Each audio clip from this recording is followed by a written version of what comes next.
Hello, and welcome to another Relevance Roundtable. My name is Portia Monique, and today I'll be your host. Now, this very special Women's History Month conversation is titled Power to the People: Women Leading the Future of Youth and Cities. And it's not just timely, it's necessary. Across the country, there's a shift happening in cities that are being challenged to rethink how they invest in their future, and more importantly, who gets to shape it. And increasingly, that answer is young people. But here's the real question: what does it actually look like when youth are not just included, but truly empowered to influence policy, funding, and the direction of their own communities? Now, that's what we're unpacking today. Because I have the privilege of sitting with a group of women who are not just a part of the conversation, they're leading it. So let's get right into it. Joining us today, we have Alicia Lee, President and CEO of the Baltimore Children and Youth Fund. And she's leading the development of Baltimore's first ever youth master plan. We also have Dr. Rashida Govan, consultant and former executive director of the New Orleans Youth Alliance, a nationally respected leader in youth policy and a key force behind one of the country's earliest youth master plans in New Orleans. And we also have Selena Wilson joining us, CEO of the East Oakland Youth Development Center, and she's helping to drive Oakland's community led investment strategy for young people. Ladies, welcome. I am so honored to have you. Thank you. Glad to be here. Thank you. Thank Yeah. you. Now, each of you are working to put young people at the center of how your city makes decisions and invest in its resources. Can you each share in your own words the origin of your organizations, what they do, and why this work matters right now? And we'll start with you, Alicia. Sure. Well, I represent the Baltimore Children and Youth Fund, which is a voter approved youth fund here in the city of Baltimore. 80% of our city voted to create the fund following the death of Freddie Gray while he was in police custody. And so, this idea around the youth fund was to also solidify the city's commitment and understanding around the power that young people have always had in our city to stand up for justice and to stand up for what's right. And we've seen that throughout the history of Baltimore. Some deep commitments around racial equity, around intergenerational learning, around community decision making that also make BCYF, I think, a really unique funder, both locally and nationally. And so, that really matters in that we look always to figure out ways to ground those values in the work by supporting mostly Black and Brown. I think 85% of our grantees are Black and Brown led orgs. 90% of our grant dollars go to grassroots organizations, which nationally get about 2% of philanthropic dollars.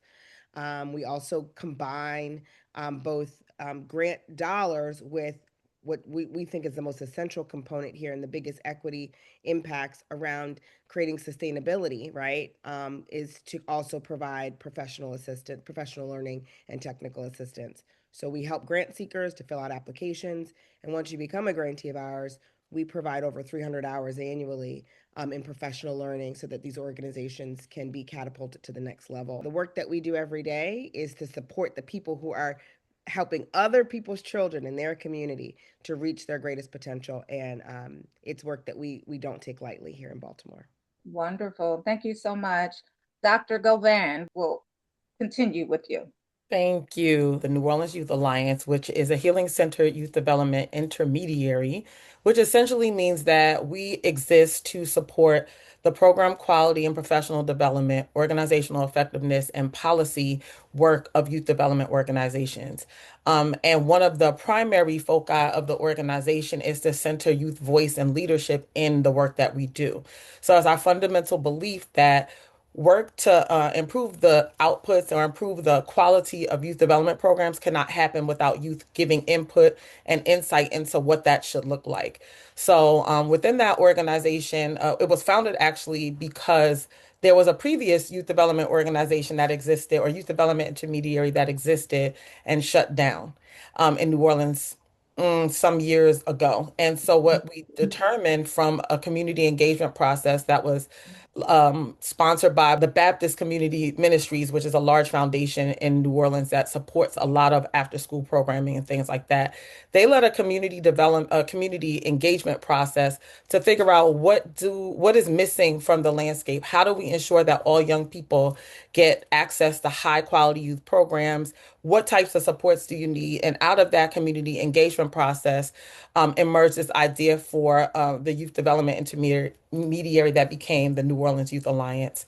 But what was different this time was this focus on equity and racial equity, equity in general, and youth voice and leadership. Because oftentimes in youth development intermediary work, even though they're centering or focusing on young people in terms of the primary audience they're trying to impact, young people actually don't have an influence and voice. And so the way that we approached that work was to just bring them to the table. Because out of that same community engagement process, there was this initiative to engage young people and families. And that's the work that I did as a consultant at that time, was to engage those young people. And one of the things that young people said is they want a seat at the table.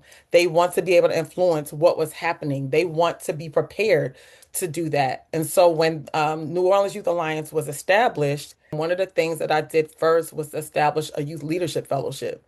So that fellowship was designed to prepare young people to serve in decision-making roles, and as leaders, as consultants themselves, as trainers. And so we trained a group of 10 young people over the course of a year.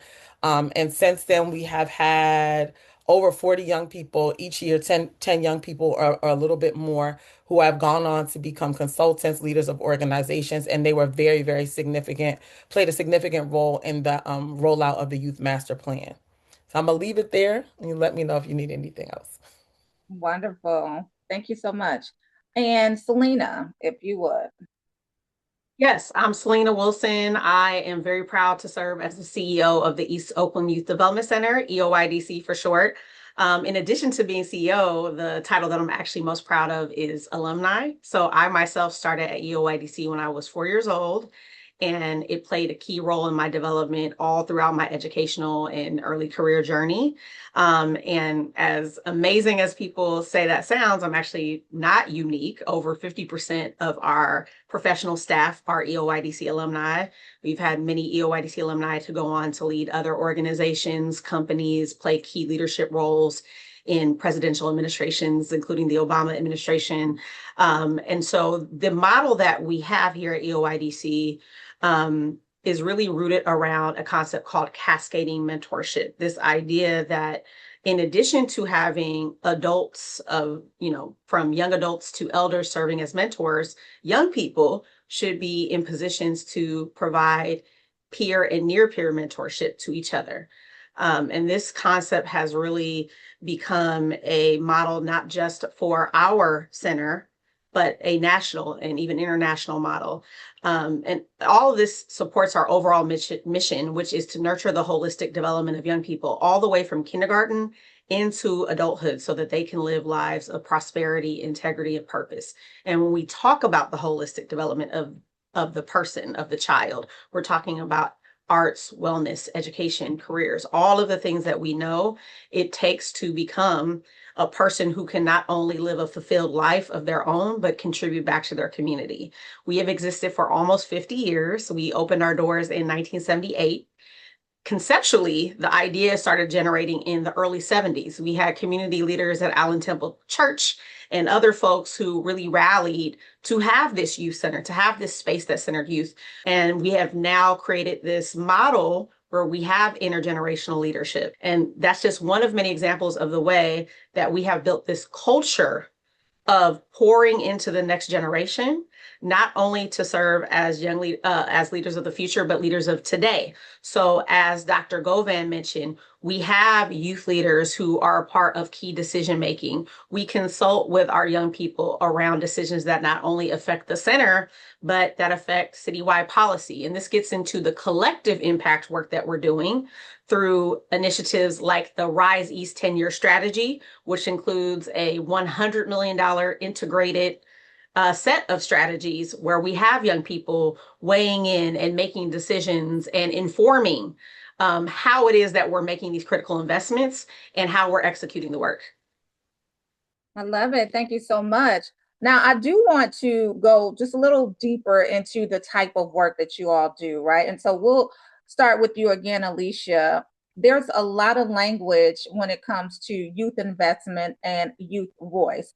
But for someone who may be watching, who may not fully understand this space, can you break down what the Baltimore Children and Youth Fund actually do and why this work is so critical right now? Sure. Well, when I think about youth voice, and BCF, I do think about myself as a young person. When I was 13, someone in my community called me a leader, and that led to me being elected to a board at Youth as Resources, which is a grant maker in our city comprised of young people who give grants to young people. And so, to be at the age of 13, to have the autonomy to be able to set grant making priorities and to write an RFP collaboratively with another group, with a group of young people, and to be able to share and decide where resources were going as a young Mhm. person was really liberating and Oh, exciting, and powerful. And Youth as Resources, shout out to them. They still run programs to this day. And in fact, they are a BCYF grantee because of the critical work that they do to mhm. support youth decision making.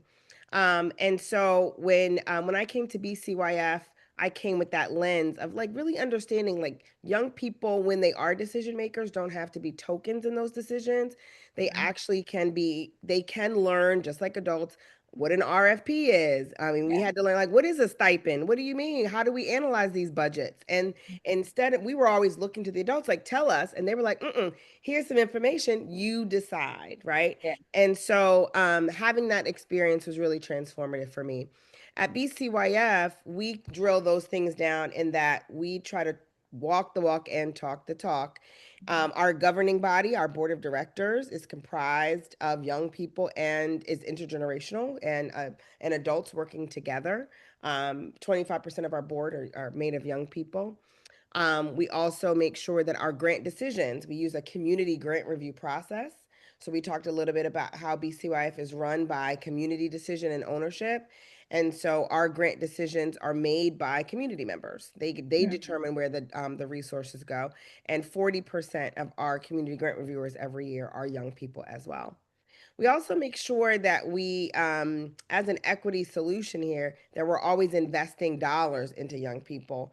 So we're Mhm. making sure to pay them for their time. When we invite young people, we kind of take that for granted. And so we try to always make sure that there's a stipend, or some paid opportunity as well, for participating Yeah. in things where we know young people are coming to us to get knowledge or resource, as well. So those are some of the ways that we make sure that we're really living out those principles of empowering youth voice. Mhm. And I just want to say, like, Rashida has a lot of examples of this, but young people really can make those hard decisions. Sometimes when they're sitting on boards, we excuse them from the room when it's time to like vote on salaries or to really vote on like something that has a high political nature. But Mhm. actually, the same way that you are explaining it to the adults in the room, you can break things down just the same way. Young people really can rise to the occasion and be a part of the decision making process. We often discount them in those ways because of our discomfort with Yeah. their abilities. Mhm. But we've seen time and time again, they're ready. They're ready to lead with us now. And what that does is it brings, of course, the full circle perspective. Many of us have heard the word, the words not nothing about us without us. And that, of course, comes from the disability justice sphere. But that idea is still central whenever we're working with any group that's marginalized. And young people definitely are a marginalized group because of ageism, in our country. And so, this idea of like, oh, we're working and talking about young people and preparing what young people need, but there's no young person in the room, that can't happen. Not just chime in and give feedback, but actually co create solutions and define problems, then that's where real magic can begin for cities and communities and even for organizations. Yeah. And I love the fact that you paid it forward, right? So someone spoke into you and they empowered you, and now you are leading this entire organization, empowering so many others. So thank you so much for that. Now, Dr. Govan, of course, you've been in this work for quite some time across multiple cities, but what drew you to this space? And at what point did you realize that the work wasn't just work? It wasn't just important, it was necessary work. Somebody poured into me, right? Like I was one of those young people who was thrust to the front to like tackle leadership roles in a variety of settings. And in fact, I probably did that more than I invested in my academics. I was not a terrible student, but could have been much better. But I found that the learning in the field, doing work when I was a young person, really did cultivate a lot in me in terms as a leader and as a servant. And helped me to build my critical analysis. And so all of my academic and work experience led me to New Orleans Youth Alliance. It was a literal dream job to be able to build something alongside young people and community, um, like to build that together to create exactly what our community needed.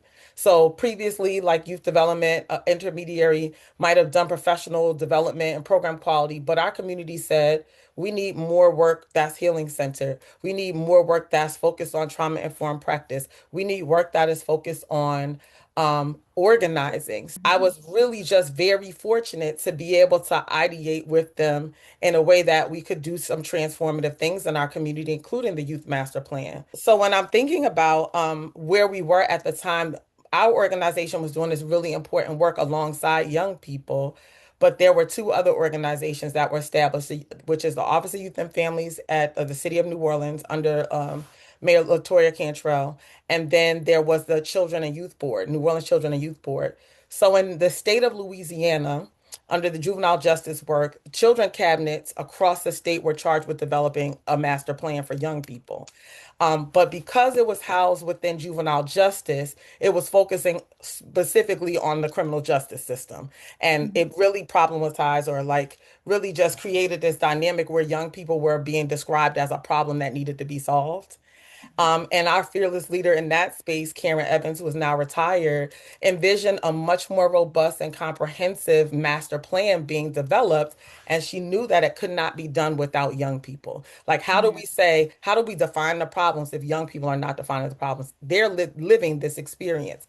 And so, as she was given that charge to create that plan, she decided to make a much more comprehensive advisory board and partner with our organization, the Office Youth and Families, to develop a master plan that would define the challenges facing young people, have young people surface what it is that they wanted the city to do and be for them, and then they could generate the solutions to the challenges that were barriers to those problems. And that's precisely what they did. Love it, love it. And before we get into Alicia's and Selena's take on the Youth Master Plan, I want to talk to Selena about her work that's deeply rooted in the community as well. So, Selena, can you talk about how your organization shows up for young people on the ground, as well as what you're seeing in real time? Yeah, so our organization, as a place-based organization that is very much rooted in community in a hyper-local sense, we try to show up for our young people very much where they are, literally and figuratively.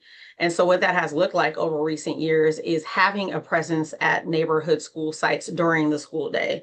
In addition to opening our doors and having our space open for young people after school and during the summer months.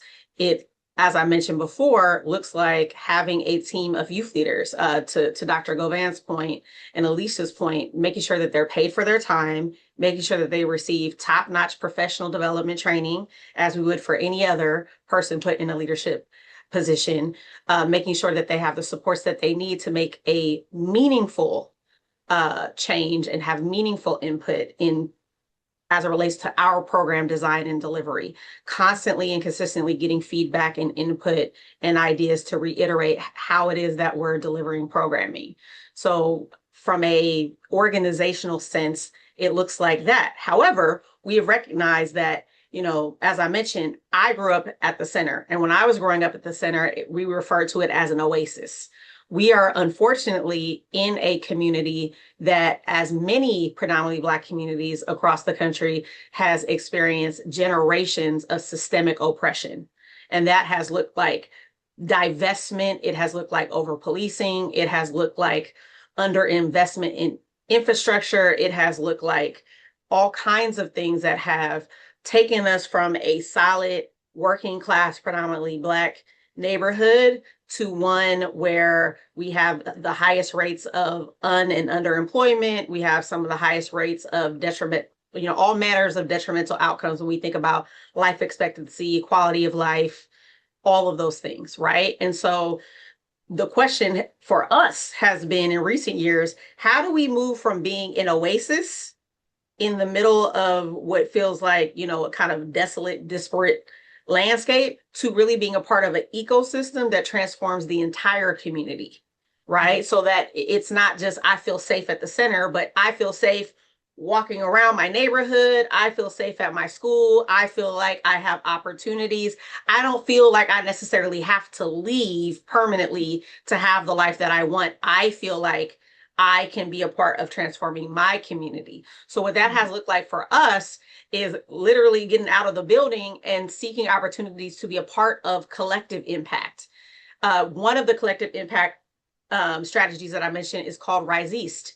And that has brought together literally dozens of CBOs and public sector institutions and community members to really think about what is the multi-pronged strategy. How can we raise and invest a high concentration of dollars to fill in some of the gaps that we see systemically? And we have ensured that there are young people sitting at that table in meaningful ways, from the governance team that is overseeing this investment and approving how the dollars are spent, to the actual strategy groups that are building out the strategies and the concepts.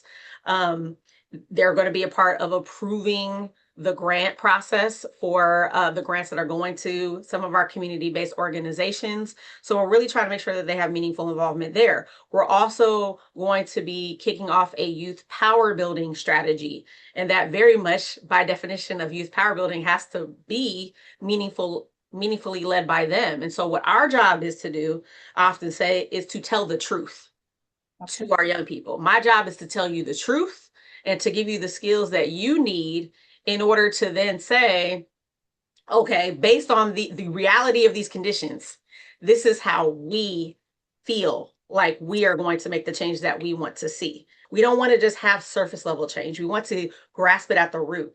And Huey P. Newton said that the revolution is in the hands of the young. It has always been in the hands of the young, right? What do we need to equip our young people to first understand the root? What are the root causes of some of these problems if we really dig and investigate?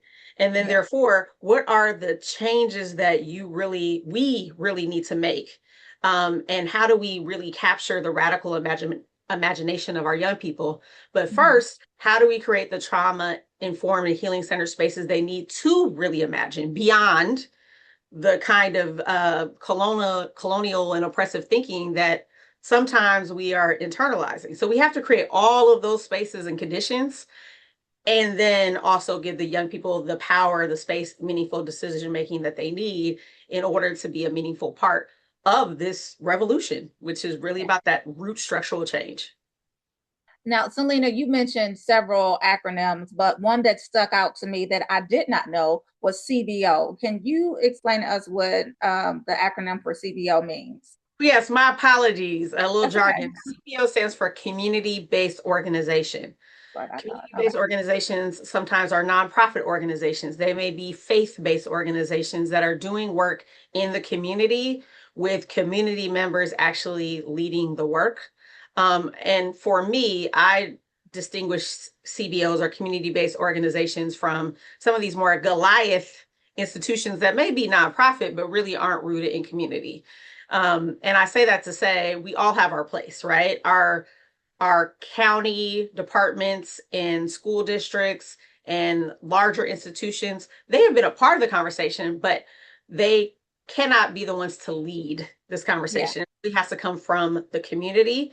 And, we're talking a lot about young people. One of the other things that we've heard from young people is that they want more opportunities to have meaningful connections intergenerationally. Yeah. A lot of the spaces that I grew up in, right? We had opportunities to connect with our elders in more meaningful ways. So we're losing what we call these third spaces where young Mhm. people have been able to mix and mingle with elders. And in fact, one of our partners at the East Oakland Boxing Association has started a third space club for youth that is youth led, where they can have more third spaces where they can interact with each other in a less structured way. And we're trying to find more opportunities for them to intergenerationally mix. So they have that desire. They want to learn Mhm. from the stories of the elders. They want to have the opportunity to really make these meaningful connections. And I think when we think of youth leadership, we think of it in isolation from an intergenerational strategy, but they really do want to see it as a partnership, is what we have been hearing from them. There's that desire. I love it. I love it. Now, and I know that we need to be respectful of time, but I do want to toss it up to you, Alicia, to get your to help us to understand youth master plans better, right? So give your perspective on it. And for people hearing this for the first time, this term, what is a youth master plan and what does it actually take to build one? That is a great question. And so that's a question that we are asking now. And we're so honored to be able to be in collaboration with folks like Rashida and our other friends down in New Orleans. Youth master plans are something that we see in many cities. They are strategic plans for young people. But the approach that each city takes is different. I love how Rashida talked about this idea of like problematizing young people, right? It's like this is the problem. The problem is young people is the problem, and so we need a plan to structure to create structures to solve young people. Youth itself Mhm. is the problem, and instead, what we can think about instead is that young people are citizens that live beside us, and just like us, they don't have as much power and authority as us unless we make space for that. But they also do have their own set of lived experiences that are different from ours and their own set of problems. And those problems and the ways that they pop up to us often are aggravating to adults that then decide that young people are the problem. And so, what our youth master plan does is it creates some balance, hopefully, some balance around defining problems as young people see them, and utilizing the whole community from the meds and eds, the small CBOs, the big nonprofit institutions, big business, and regular citizens to shape resources in a new direction to solve problems that we honestly as adults often can't even imagine are the actual root of what we're seeing. So the Baltimore Children and Youth Fund, being led by the learning of our grantees, is embarking on a process to create Baltimore's first youth master plan. And we are planning to really utilize a lot of the wisdom of folks who've come before us who've done this successfully. And successfully means to me that it's a plan about young people is centers youth and young people's voices. So one of the things that we've done at Baltimore Children and Youth Fund was we took a group of about 100 grantees and our board, and we went down to New Orleans to learn from the architects of the New Orleans Youth Master Plan and to learn about the history of New Orleans and how revolution and resistance are a part of the fabric of that region of the country. Mhm. And also, how did they know, like what happened in their history that they knew as a community? Sure, definitely led by Karen, but also Mhm. other people agreed, like, oh, young people do have to have a seat at the table here, right? Yeah. And so we went down for about 3 or 4 days, and we put together a conference with our incredible colleagues, and we've been able to extend that learning over the next year by bringing folks from New Orleans up to Baltimore. So we've created a bridge of knowledge and sharing. And we call that our opening plenary opportunity, where we travel with a group of really researchers, right? Folks who are doing the work with young people every day and have some learning to do in a professional way. One quick response from each of you when it comes to what is the moment where you've seen the youth voice truly change an outcome? And Dr. Govan, we'll start with you just really quickly, and then we'll just go through for actually Selena and Alicia as well, and we'll close it out after that. 1,000 examples, but one that I would give is that young people in the Youth Master Plan identified that transportation was a significant issue. Young people needed to have voice in that space. So now young people are serving on the board for the transportation department or the transportation agency in New Orleans, and they also won free rides, a pilot for free rides for young people birth to 24. So that is a way that young people impacted change immediately. In our trauma-informed healing centered care journey, we were training all of our youth leaders in trauma-informed healing centered approaches. And some of our young people were struggling in really implementing the strategies in their work with younger children and their peers. And our assumption was that, oh, we need to improve the training. And when we brought them into co-design and really look at it, they were like, no, the issue is not the training. The training is great. It's that we need more social emotional supports so that we have what we need to be in a headspace in order to show up in that way. And then through that input, we totally changed our approach to how we're addressing the social emotional and psychological needs of not just our youth leaders, but our staff as well. Really quickly, what's one moment that you've seen where the youth voice truly has changed an outcome? Sure, absolutely. I think about the grant decision-making process. Having young people in the room. Our first year that I was here, we had 0 young people in the room. Having young people in the room has really kept I would say the process more honest in that they ask those tough questions like, wait a minute, are you sure? Because the rubric says this sounds more like you heard about this person, something that you heard or something that you feel or something that you did, but that's not what I thought we're making the decisions around. Love it. And Alicia, you can answer this question as well as we ramp it down. But for a young person watching this who wants to be a part of shaping their city but does not know where to begin, what would you tell them? I would say definitely hold on. We're coming to you. We're coming to find you. You can find us at bcyfund.org. But we are spending the entire summer coming around to hear the voices of young people to make sure that the Youth Master Plan is centered in youth voice. So we are interested in finding you. And we're going to also be able to, when we come around, help share some resources. There are organizations looking for youth leaders and youth leadership, organizations that are ready to offer you opportunity and also to be blessed and enhanced by the knowledge that you bring. So we're also coming with resources in addition to coming with questions. So we're coming, and be ready to share with us and be ready to partner up with organizations all across the city that are looking for opportunities to be transformed by the power of young people and their imagination. And how do we get in contact with you and your organization? And I'll go through each of you to get that information as well. Alicia, we'll start with you. Sure. You can find us on all social media platforms, and our website is bcyfund.org.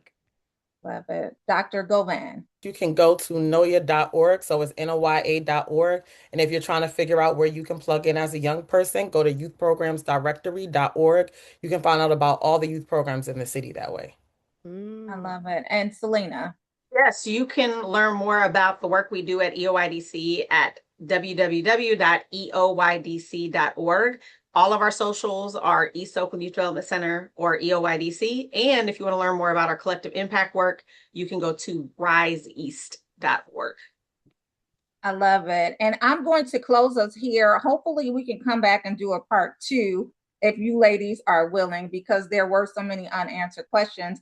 But this was certainly powerful, necessary, and honestly, just the beginning of a much bigger conversation. To our panelists, thank you so much for the work that you're doing and showing us what it looks like, not only to talk about the change, but also to build the change. And to everyone who's watching, the future isn't something that we wait for. It's something that we shape. I'm Portia Monique, and as always, thank you so much for tuning in. Take care.